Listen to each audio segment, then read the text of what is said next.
Aflawan, bienvenue dans Graffiti. Pour ce présent numéro, il sera largement question de littérature, de nouvelles, de poésie et de soufisme. Pour cela, j'ai l'honneur et le grand plaisir de recevoir les écrivains Vanekien et Fouzia Okazi. Fouzia Okazi, bienvenue à Berbère Télévision. Bonjour, merci pour l'invitation. Je vous en prie, Vanekien, bienvenue aussi à Berbère Télévision. Bonjour. Bonjour. Et donc, nous allons commencer le débat avec Fouzia Okazi. Donc, vous avez publié beaucoup de textes, beaucoup de romans, dont L'âge de la révélation, qui est un texte sorti aux éditions L'Harmattan. C'est une belle quête spirituelle. Alors, ce bouquin, c'est quoi alors? D'abord, juste préciser que je n'ai pas publié beaucoup de bouquins. J'en suis à peine au 6e, je crois. Ah, c'est déjà beaucoup, hein? Et effectivement, la plupart sont diffusés par l'Harmattan. Et donc, effectivement, L'âge de la révélation, c'est une quête spirituelle. En fait, j'ai voulu lier cette quête spirituelle avec un problème plus ou moins lié à la guerre d'Algérie, à la difficulté de vivre en France pour la 2e ou 3e génération. Donc, effectivement, c'est plutôt une quête spirituelle. Oui, donc il y a effectivement plusieurs thèmes dans ce texte. Et le personnage principal, c'est Stéphanie. Hein. Voilà. C'est Stéphanie. Elle a tout pour être heureuse, comme dit la 4e de couverture. Hein. Donc, elle a des parents qui ont réussi. Hein. Elle-même s'en sort bien, mais elle est un peu mal à l'aise. Voilà, exactement. Elle se fait appeler Stéphanie, donc elle est complètement... comme disaient nos politiques, elle est complètement assimilée à la société française, avec un nom qui est très très français, Valais. Et donc elle est kiné, elle a une 40aine d'années, évidemment l'âge de la révélation, c'est un petit peu un clin d'œil à l'histoire de l'islam, parce que le prophète de l'islam aurait eu la révélation à l'âge de 40 ans. Et donc elle a 40 ans, elle est kiné, et puis tout ne va pas. Elle a un ami, Michel, français.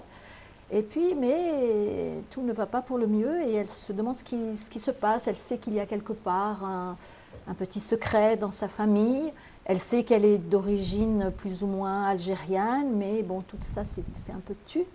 Et donc, elle commence à se découvrir et à se chercher, si vous voulez, quand elle rencontre une confrérie soufie, voilà, une confrérie soufie. Voilà, mais au départ, donc, dans le roman, elle revient chez elle. Hein. Chez elle, c'est très pittoresque, mais bon, on sent qu'avec ses parents, le courant ne passe pas vraiment, surtout le père. Effectivement. Donc elle habite à Paris, mais pittoresque, non, je ne dirais pas le mot pittoresque, oui. Elle habite très... j'ai fait habiter ses parents, donc ils sont un niveau culturel, socio-culturel, ou plutôt socio-professionnel assez élevé, puisque son père est médecin. Et donc, ils habitent dans Lyon. Pourquoi oui. Lyon? Parce qu'il m'est arrivé de passer des week-ends chez des amis dans Lyon. C'est une très, très belle région de France, qui n'est pas très loin. En plus, il y a Auxerre, qui n'est pas très loin. Il y a une belle cathédrale là-bas. Et donc, elle y va, justement, parce qu'elle va voir ses parents, mais elle n'est pas... on a cette impression d'autoroute. L'autoroute, elle doit prendre l'autoroute, elle doit aller chez ses parents, mais ce n'est pas si clair que ça et ce n'est pas si droit que ça. Ce n'est pas aussi droit que l'autoroute, justement.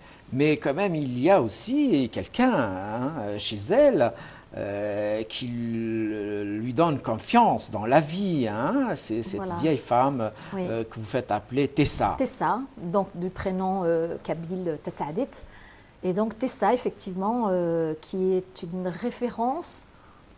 pour Stéphanie, je dirais, c'est la femme de sa vie, je dirais simplement. C'est grâce à Tessa qu'elle a pu garder un peu son équilibre psychique, je dirais. Enfin, je l'ai préparée comme ça, si vous voulez. Oui, bien sûr, bien sûr. On sent qu'il y a effectivement des préparations, elles sont plurielles, parce qu'il y aura aussi un lien entre cette vieille femme et cette confrérie hein, qu'elle va découvrir voilà. à Paris, n'est-ce pas? Voilà, en fait, la fille découvre la confrérie à Paris, mais Tessa était déjà dans la confrérie, parce que je sais qu'il y a des confréries soufis en Kabylie, bien sûr. En fait, Tessa apporte beaucoup d'amour à Stéphanie. C'est ça qui est important. C'est ça que je voulais dire aussi, c'est que pour l'équilibre, pour personne, n'importe quelle personne a un besoin d'amour. Et là, c'était ça qui apporte beaucoup d'amour à Stéphanie. D'accord, on va y revenir. On va juste donner la parole à Vannekienne, qui elle aussi a publié Rien à voir. Donc, ce sont des nouvelles et des poésies. Et la première nouvelle, elle est poignante, elle est intitulée Fermer la porte. Alors, c'est quoi cette nouvelle, Vannekienne? Alors, c'est le récit d'une enseignante qui doit se rendre à la maison d'arrêt de Fleury-Mérogis pour enseigner le français. Et donc, on voit ses réactions, comment elle réagit le premier jour de cours. Oui. Et en fait, elle avait des appréhensions et c'est une réflexion sur le monde du dehors avec soi-disant les gentils et le monde carcéral avec les méchants. Donc elle a un petit peu peur et puis elle se rend compte à travers les jeux de regard et tout ce qu'elle découvre que c'est un peu plus compliqué que ça. Oui, et donc la nouvelle commence par ceci. Elsa fut victime d'un homme, elle se termine aussi pareil, et plus encore du silence de ses voisins. Voilà, donc en fait, finalement, elle se rend compte à la fin de sa journée que même si les portes des prisons sont fermées,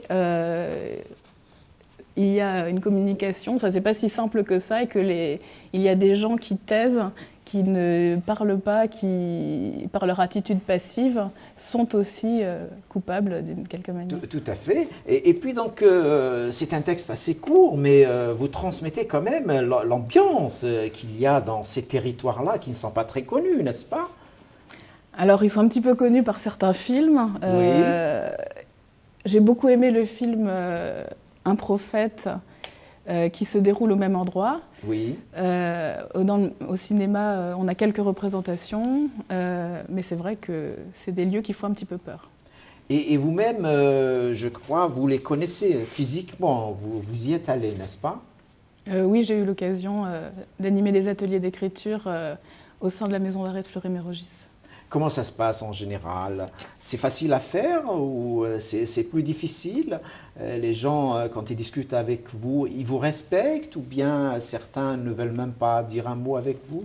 Comment ça se passe en général? Ça, je parle de la réalité. Alors, au plan de l'enseignement, c'est très simple, puisqu'on a peu d'élèves et ils sont Ils sont à l'écoute? Complètement à l'écoute, travailleurs. Ils ont largement le temps de travailler.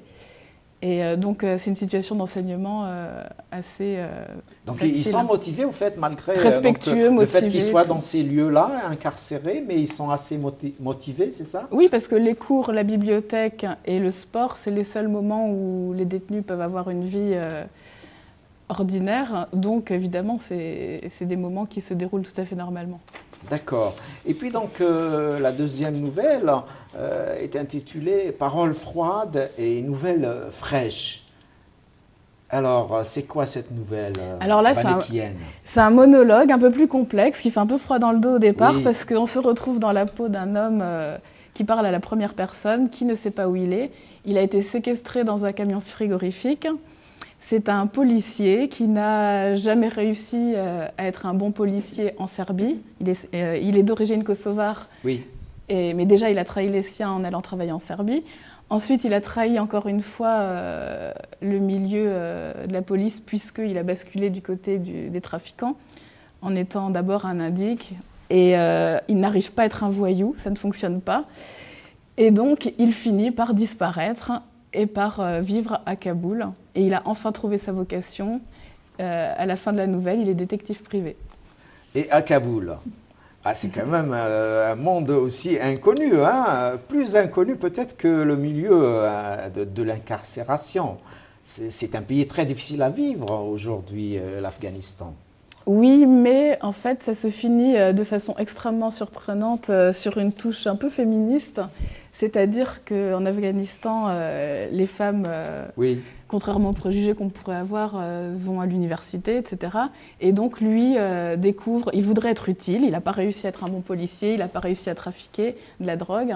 Et donc, il arrive à faire quelque chose, c'est à aider les femmes qui souhaiteraient s'émanciper. Il les aide à faire respecter leurs droits. à faire sont leur inscrits. chemin dans la vie, dans un pays, encore une fois, assez complexe. Hein. Voilà. Voilà. On revient donc Fouzia, à l'âge de la révélation, donc roman paru chez l'Harmattan. Et donc cette femme qui a une belle situation à Paris se cherche toujours, voilà. Et puis elle rencontre des gens, hein. Et puis il la guide un petit peu. Alors vous pouvez nous dire un peu comment ces gens-là vont guider cette Stéphanie dans sa vie? En fait, c'est ce qu'on appelle la quête spirituelle, hein, Oui. la quête de sens, comme on dit. Hein. À l'origine, Stéphanie n'a aucune religion, donc elle est complètement athée, laïque, hein, dans une société laïque. Et puis elle rencontre, elle a une amie qui a une amie dans cette confrérie soufie, et on lui dit bah, est-ce que tu veux venir? Et puis elle est prise par cette ambiance spirituelle, justement. Justement, ce qui lui a plu aussi, c'est que personne ne lui a demandé de quelle religion elle était, si elle pratiquait. Elle a trouvé une bienveillance et surtout un accueil et une tolérance qu'elle ne supposait pas.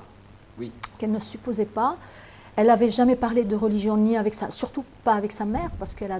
Elle a parlé quand même de religion avec son ami Michel. Voilà, Michel qui, Michel. lui, est plutôt agnostique, Voilà, n'est-ce pas? plutôt agnostique. Mais Michel, il porte un petit peu, parce qu'il est ingénieur, et puis il aurait participé à l'essai atomique des Français dans les années 60. Donc il a un petit peu une position que Stéphanie n'apprécie pas. Stéphanie, c'est une petite 68 attardée, on pourrait dire ça. Effectivement, elle a des conversations sur le spirituel avec Michel, mais elle n'avait pas du tout... elle était même en colère après Dieu, quelque part. Oui. Et on dit toujours que même si on est en colère contre Dieu, c'est parce qu'on y croit. Mais bon, c'était plutôt une colère après elle-même, quoi. Oui, c'est Contre peut-être elle-même. sa vie qu'elle remet un peu en cause. Un peu beaucoup. Peut-être qu'il y a un peu beaucoup, Un peu oui. beaucoup, oui. Et donc, effectivement, elle n'est pas heureuse, même si elle a réussi. Son père, il voulait qu'elle devienne médecin. Elle est devenue kiné parce que justement pour ne pas lui obéir. Mais c'est pas. Elle a un appartement, elle est propriétaire. Mais elle n'est pas tout à fait heureuse. Et elle comprend quand elle rejoint ces gens de la confrérie soufie, elle sait qu'il y a quelque chose de spirituel qui lui manque. Voilà. Elle n'a pas donné un sens particulier à sa vie, c'est ça qui lui manque. Et donc, avec cette confrérie, ce sont des amis au fait, Oui. hein, c'est des amis, ils lui présentent d'autres amis, Voilà. bien sûr, ils discutent. Le bouche à oreille. Oui, l'ambiance est conviviale. Ils vont aussi chanter Voilà. des chants religieux. Voilà, des chants, on appelle ça sama en Oui. arabe, ce qui veut dire audition.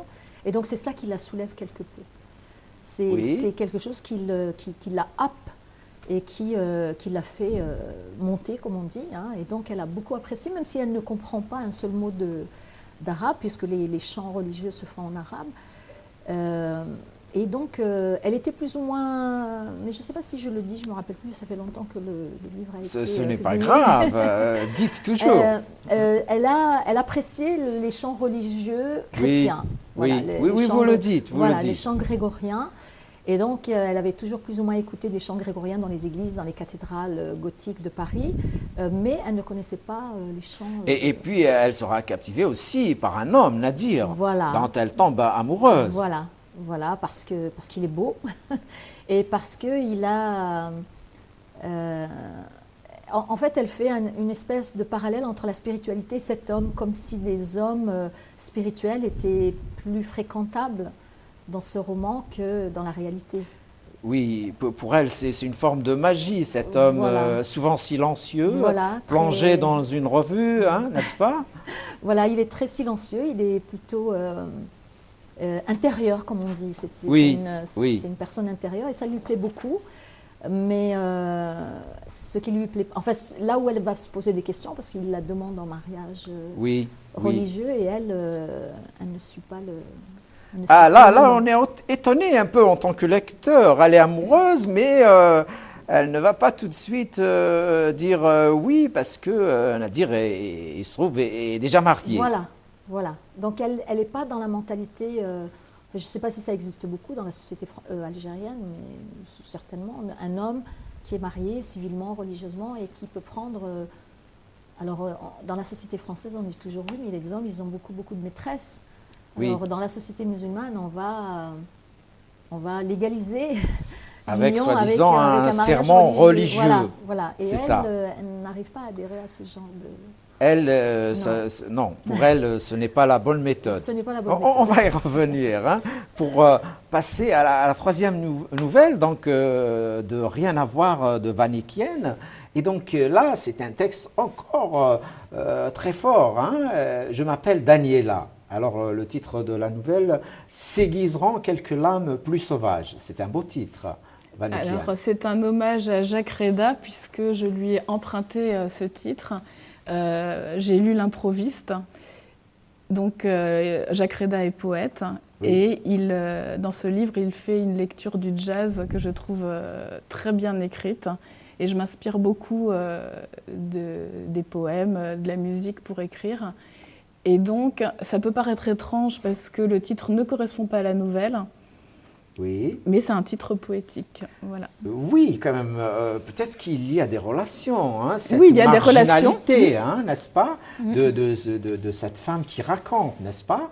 Alors Daniela, c'est une femme rome. En France, il y a une communauté rome. Bien et sûr. donc, que je connais. Donc j'ai donné la parole à une personne, je me suis inspirée d'un personnage réel. Vous avez bien fait parce que c'est très rare dans la littérature française d'aujourd'hui que les Roms prennent la parole dans le roman ou la nouvelle ou même la poésie, bien sûr. Oui, alors il y a une partie fictive dans la mesure où c'est un monologue et qui est imprégné de culture antique. Et on m'a déjà dit que ça ne correspondait pas à l'image qu'on se faisait des Roms, mais évidemment, il y a beaucoup de préjugés à leur égard. Et donc, je me suis mis dans la peau d'une mère qui scolarise ses enfants. Oui, mais elle sera aidée. Elle sera aidée.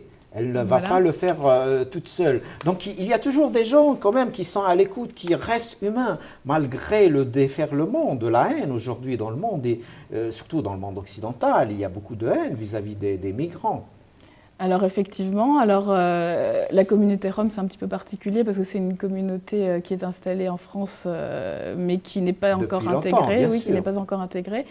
Et donc, je me suis également inspirée d'une histoire vraie, Oui. le combat d'un homme qui a écrit un livre sur les Roms et qui est allé dans les bidonvilles autour de Paris pour voir la scolariser, réalité de pour la vie aider. de ces gens-là. pour aider les familles à scolariser leurs enfants, parce que les démarches administratives sont complexes. Des droits existent, mais pour les appliquer, il faut beaucoup de travail et il y a des bénévoles. Mais qui quels sont s'en occupent. les écueils, alors, les handicaps pour que ces gens soient scolarisés? Quels sont ces problèmes-là?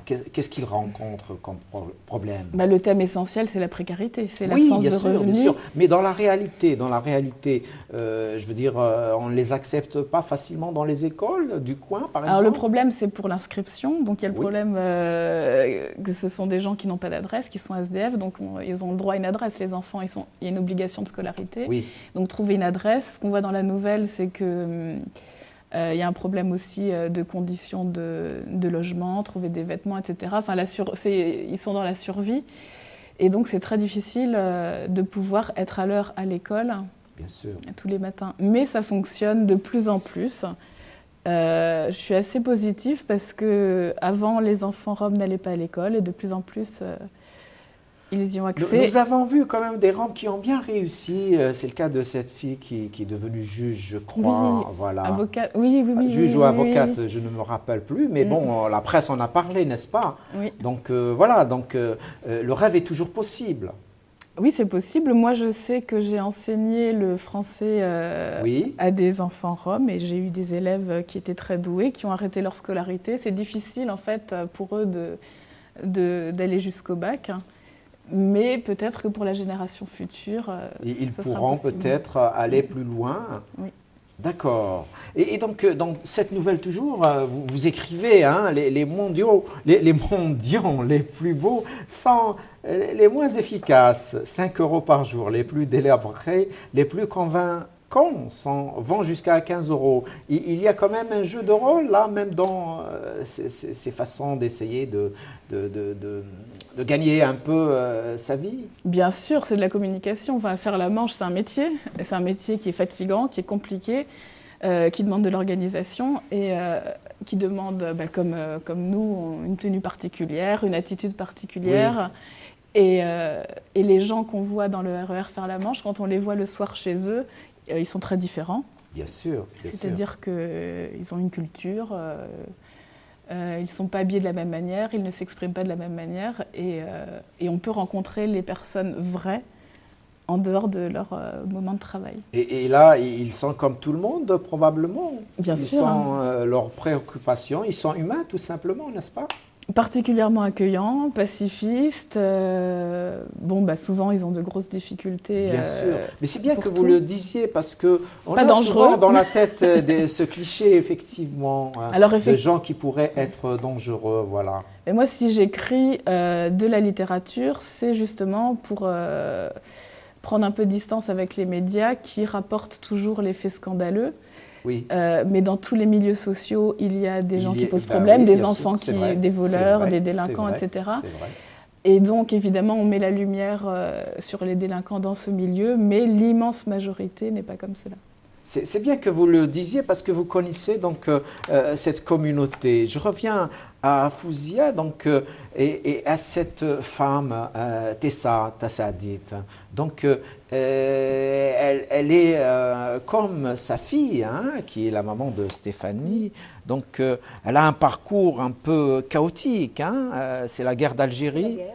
Voilà, c'est la guerre d'Algérie, en Kabylie. Donc, voilà, c'est bien que les premiers qui se sont soulevés contre le colonialisme, c'est les Berbères, bien sûr, enfin les Kabyles, hein, pas les Berbères du Sud, mais les Kabyles, effectivement. Et donc, elle a eu une vie très difficile. Ça, je ne l'ai pas trop inventé parce que j'ai connu une dame berbère qui habitait à Poissy, je me rappelle.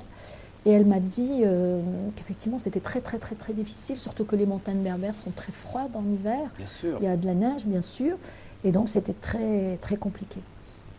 Très compliqué. On m'a raconté aussi que certaines jeunes filles berbères, kabyles, donc étaient parfois violées par les soldats français. Et ça m'est resté dans la tête, on me l'a raconté quand j'étais assez jeune. Certaines jeunes filles, quand elles entendaient que les soldats montaient, les parachutistes montaient, elles se mettaient de la boue sur le visage pour ne pas, se faire violer, voilà. Pour ne pas être agressée. Et donc j'ai monté le personnage de Tessa un peu en pensant à tout ça. C'est pas Tessa qui c'est pas Tessa qui raconte cela. Hein. Elle ne dit pas. Elle ne dit rien.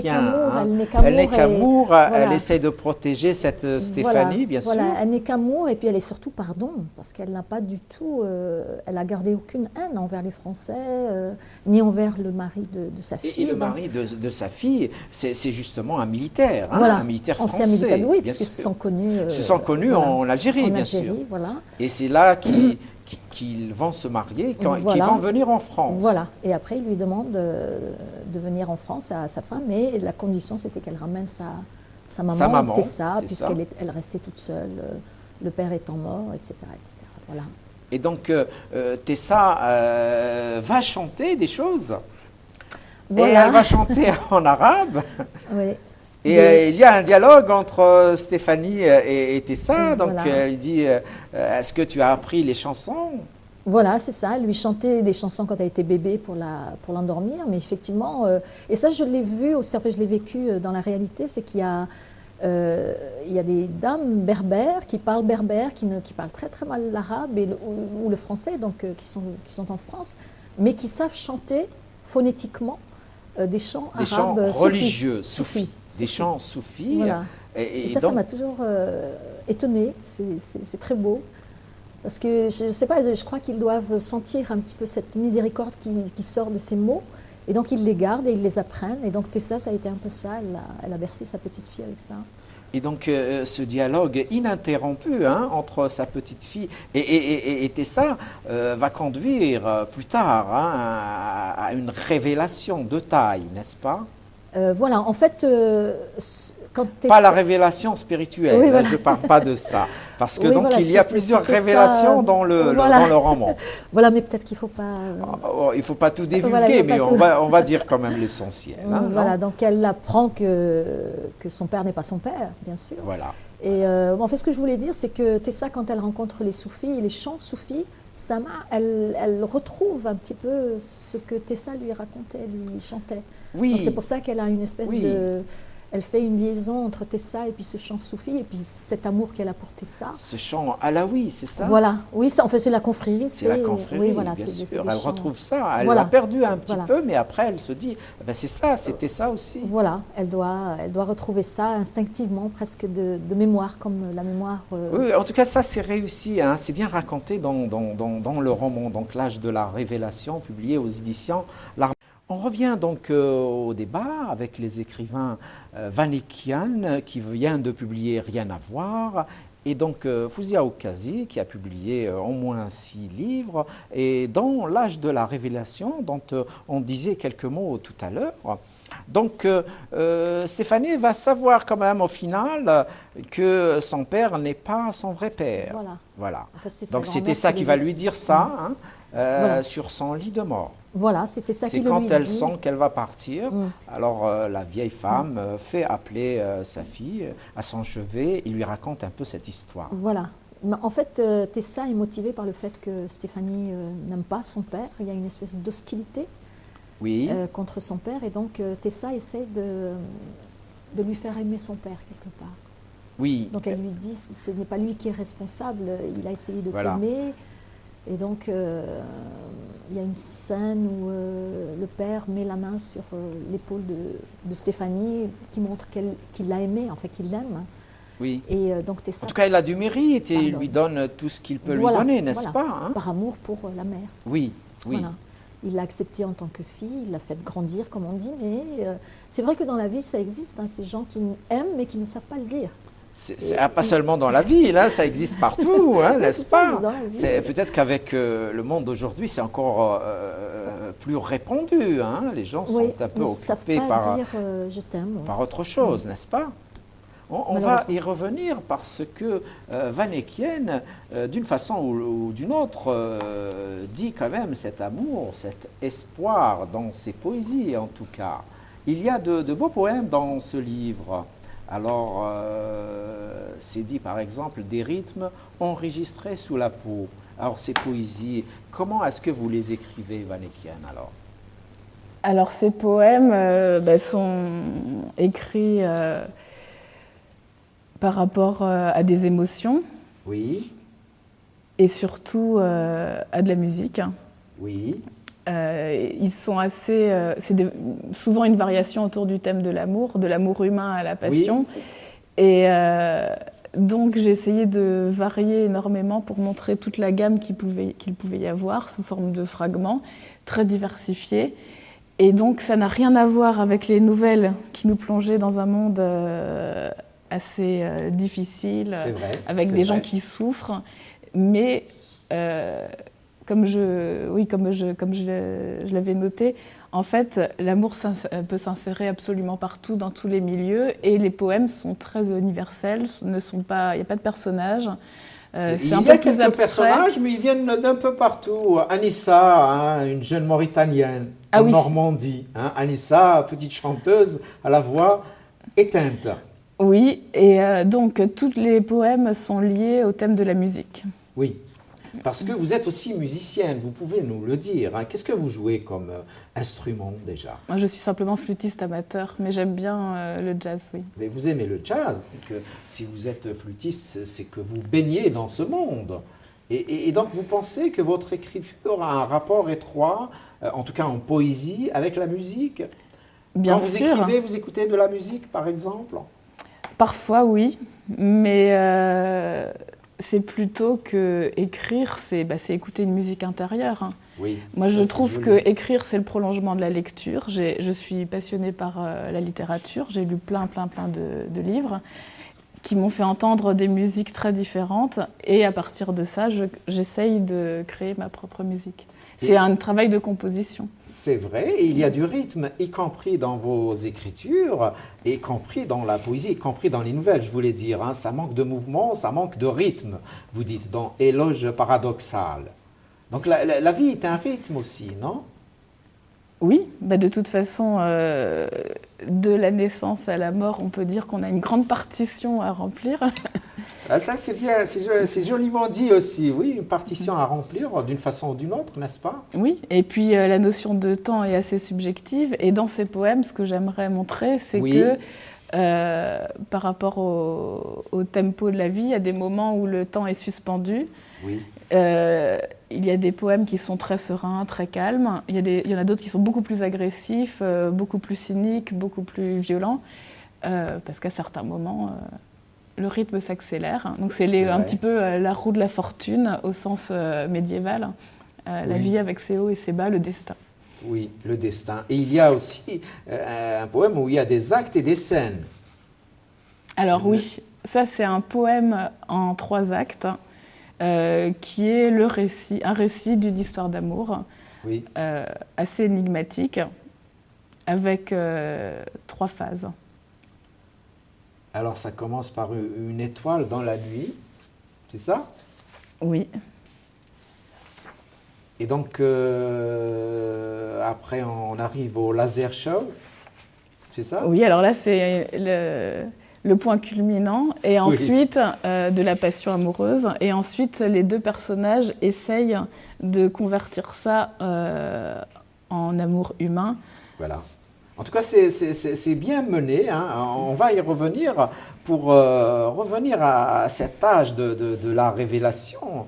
Et donc, notre Stéphanie, hein, donc, elle a cette révélation de la grand-mère qui s'en va, et puis il y a l'autre révélation, hein, la révélation spirituelle. Hein. Elle apprend un peu à devenir soufie. Oui, voilà. En fait, dans la réalité, on devient soufi. Il y a beaucoup de gens qui sont, parce qu'ils sont dans une confrérie soufi, ils disent on est soufi.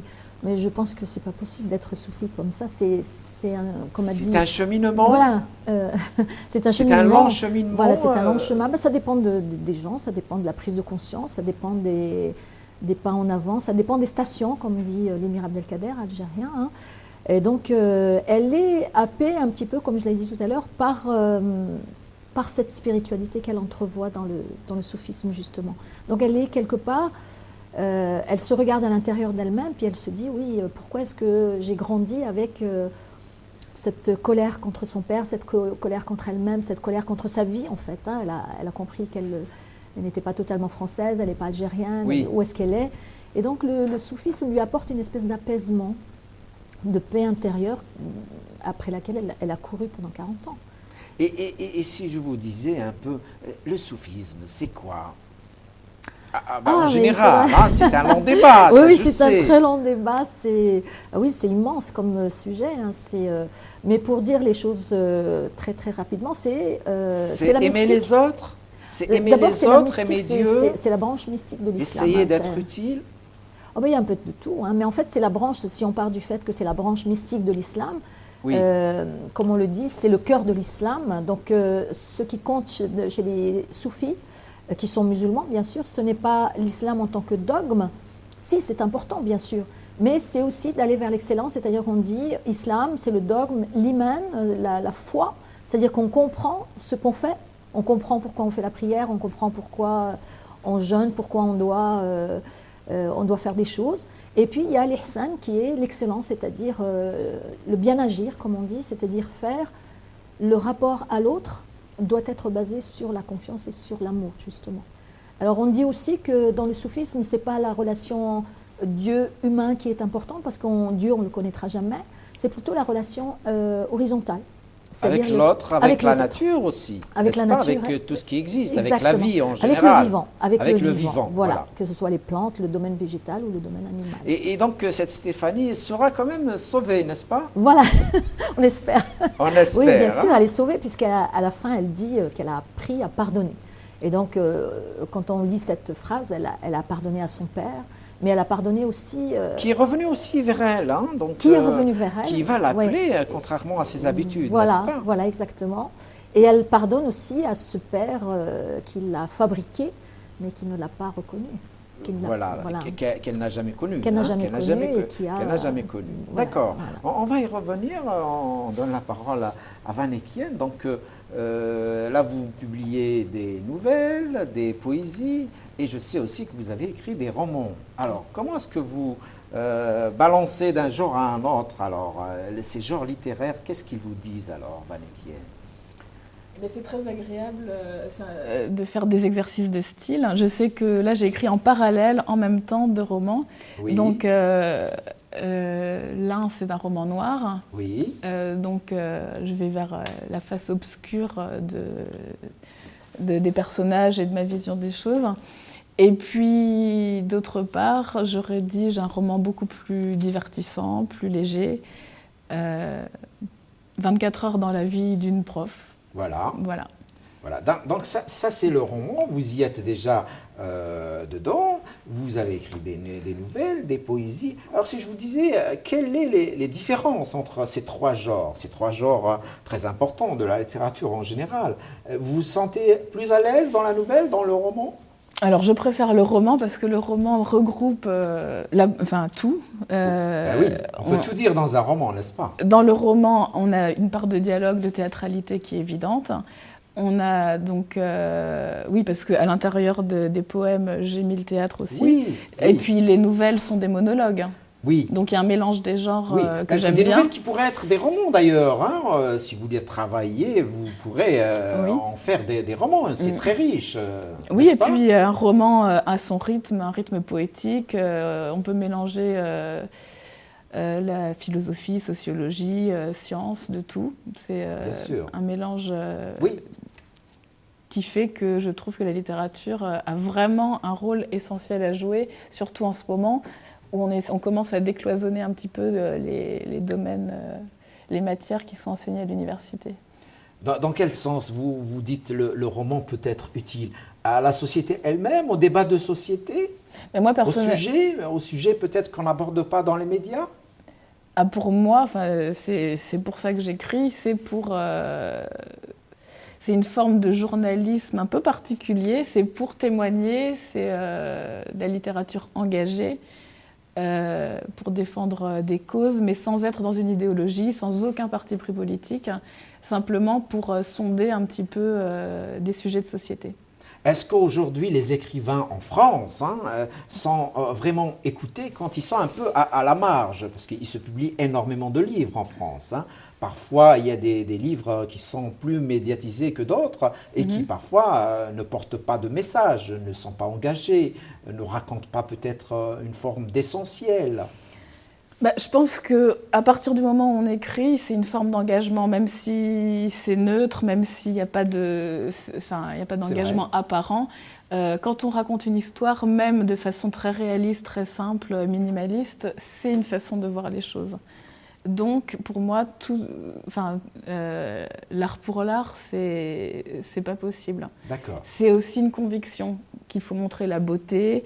Il y a des écrivains qui revendiquent de ne servir à rien, mais pour moi, c'est encore un rôle social. Même quand ils le disent, il y a toujours cet art-là dans l'œuvre. L'écrivain est forcément dans la société, puisque sinon, il fait lire à ses amis et puis c'est tout. Donc, il faut savoir que même les poètes qui sont très peu diffusés ont un rôle à jouer dans la littérature. J'en reviens encore à celui qui m'inspire, Jacques Réda, qui a écrit des poèmes sur les gares, les trains, la ville, etc.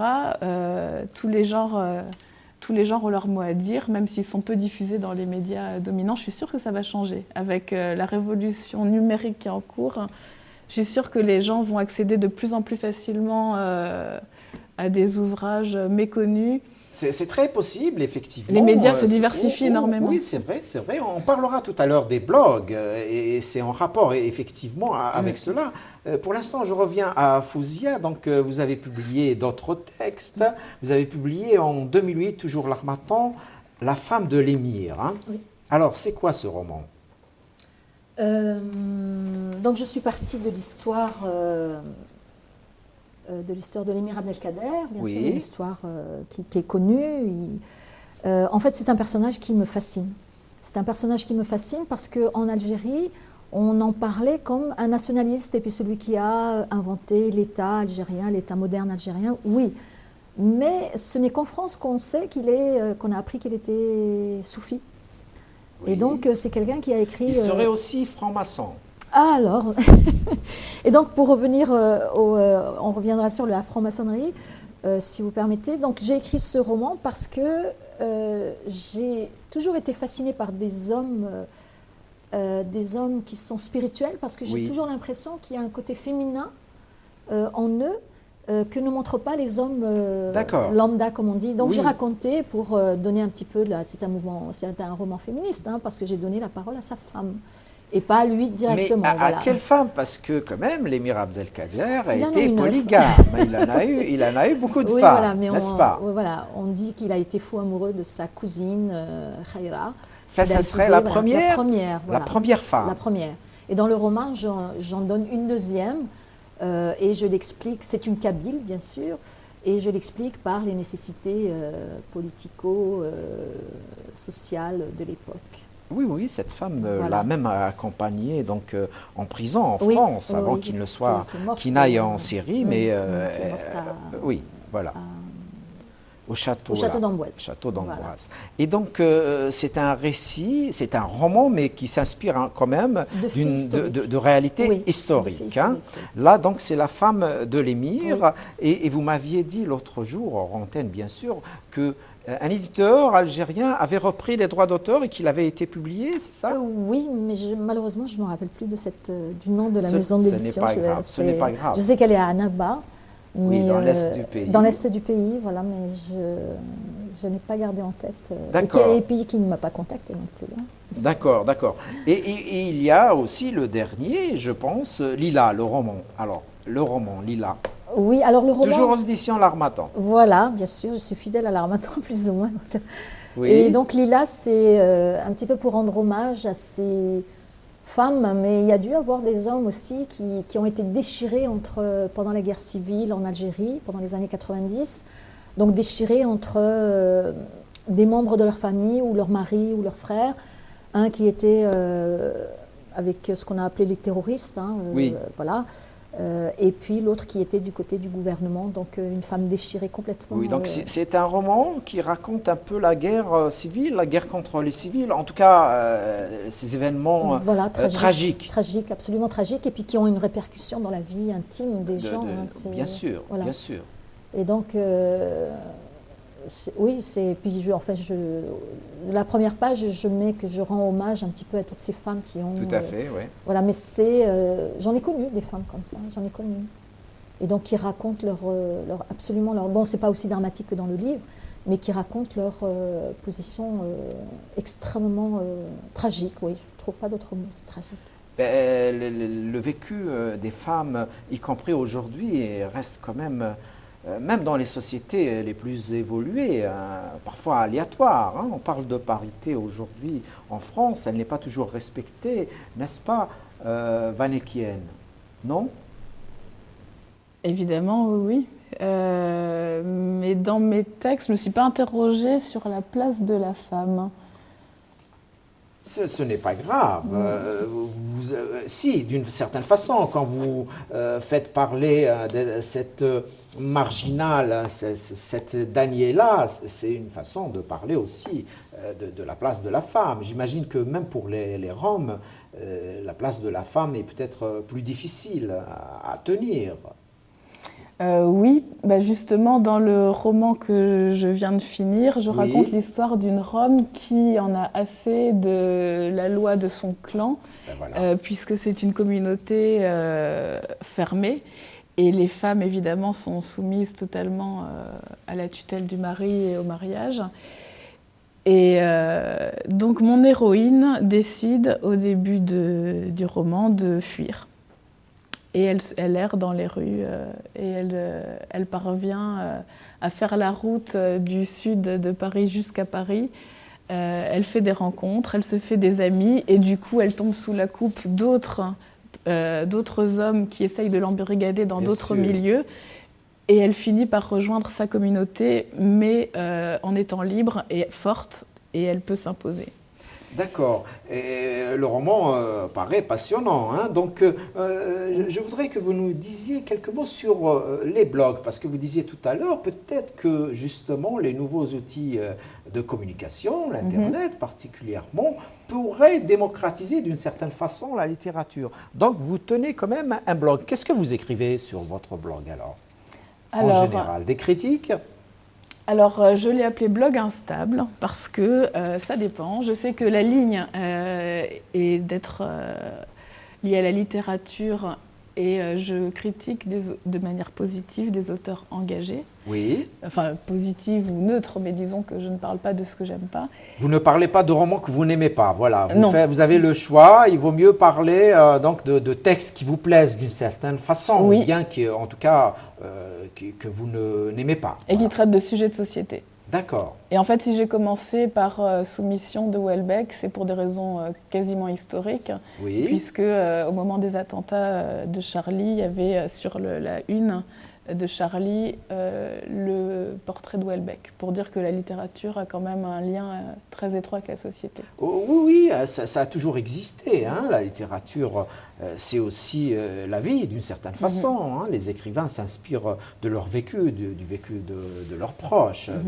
bien souvent. Et vous alors, Fouzia Okazi, votre blog, vous racontez le soufisme? Voilà, ça s'appelle Question de soufisme et c'est plutôt des réflexions sur le soufisme et sur la vie en général. Oui, c'est plus, non, c'est pas du tout de la littérature. C'est une forme de littérature. C'est une forme quand de même, littérature. hein, Oui, voilà, n'est-ce pas? j'écris des choses sur des questions pas qui me gênent, mais qui posent question, quoi. C'est tout. Par exemple, un exemple de question que vous abordez sur votre blog. Alors.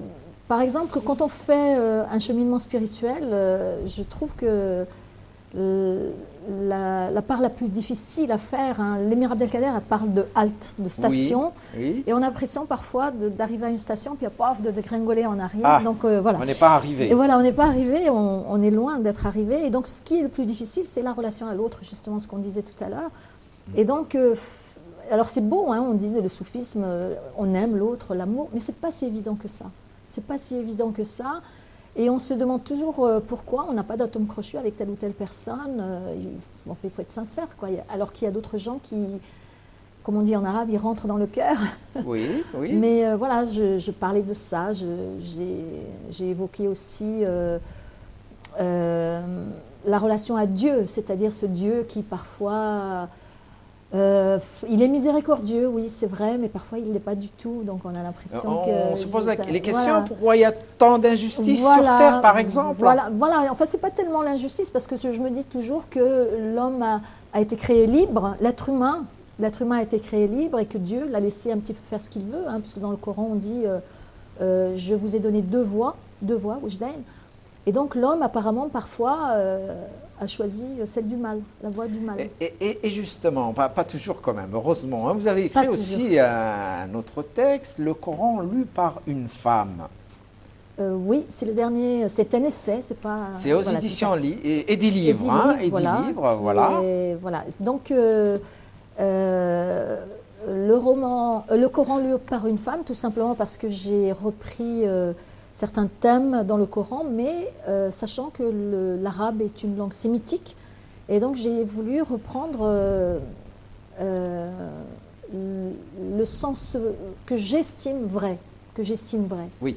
Voilà, donc sur Adam, par exemple, Adam, dans nos sociétés, hein, même dans les sociétés chrétiennes, on dit Adam c'est un homme. Et pour moi, ça me paraît pas si évident que ça, c'est pas un homme.